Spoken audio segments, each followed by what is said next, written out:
ನಮಸ್ತೆ ಸ್ನೇಹಿತರೆ, ನಾನು ನಿಮ್ಮ ಸಿಂಪಲ್ ಶಿವು ಮಾತಾಡ್ತಾ ಇರೋದು. ಈ ವಿಡಿಯೋ ಲೇಟ್ ಆಯಿತು, ಆದರೂ ಕೂಡ ಈ ವಿಷಯ ಹೇಳಲೇಬೇಕು. ಹಯಗ್ರೀವ ಸಿನಿಮಾ 2ನೇ ವಾರಕ್ಕೆ ಕಾಲಿಟ್ಟಿದೆ.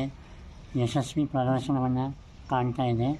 ಹಯಗ್ರೀವ ಸಿನಿಮಾ ಅಂದರೆ ನಮಗೆ ಮೊದಲು ನೆನಪಾಗೋದು ಹೀರೋ ಧನ್ವೀರ್ ಗೌಡ ಅವರು.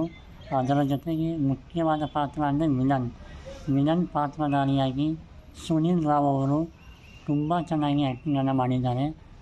ಹಲವು ವರ್ಷಗಳ ನಂತರ ಈ ಪಾತ್ರವನ್ನು ತುಂಬ ಅಚ್ಚುಕಟ್ಟಾಗಿ ನಿರ್ವಹಿಸಿದ್ದಾರೆ.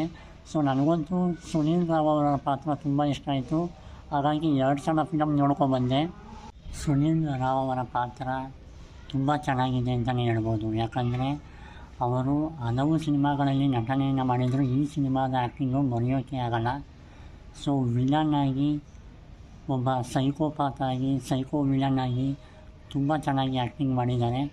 ಸೊ ಹಯಗ್ರೀವ ಸಿನಿಮಾದ ವಿಲನ್ ಯಾರು ಅಂತ ಚಿತ್ರತಂಡ ಸೀಕ್ರೆಟನ್ನು ಬಿಟ್ಕೊಟ್ಟಿರಲಿಲ್ಲ. ಅದು ಮಾಡಿದ್ದೆ ಒಳ್ಳೆಯದಾಯಿತು. ಸಿನಿಮಾಗೆ ಹೋಗಿ ನೋಡಿದ ಮೇಲೆ ಗೊತ್ತಾಯಿತು ಸುನೀಲ್ ರಾವ್ ಅವರು ಈ ಸಿನಿಮಾದ ವಿಲನ್ ಅಂತ.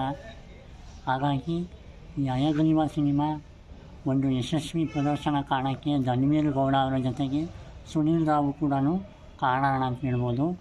ಸೊ ಸುನೀಲ್ ಸರ್ಗೆ ಇನ್ನಷ್ಟು ಉತ್ತಮ ಅವಕಾಶಗಳು ಸಿಗಲಿ, ಇನ್ನಷ್ಟು ಅವರು ಕನ್ನಡ ಫಿಲಮ್ಸಲ್ಲಿ ಆ್ಯಕ್ಟಿಂಗ್ ಮಾಡಲಿ ಅಂತ ಕೇಳ್ಕೊತ ನನ್ನ ಮಾತನ್ನು ಮುಗಿಸ್ತಾ ಇದ್ದೀನಿ.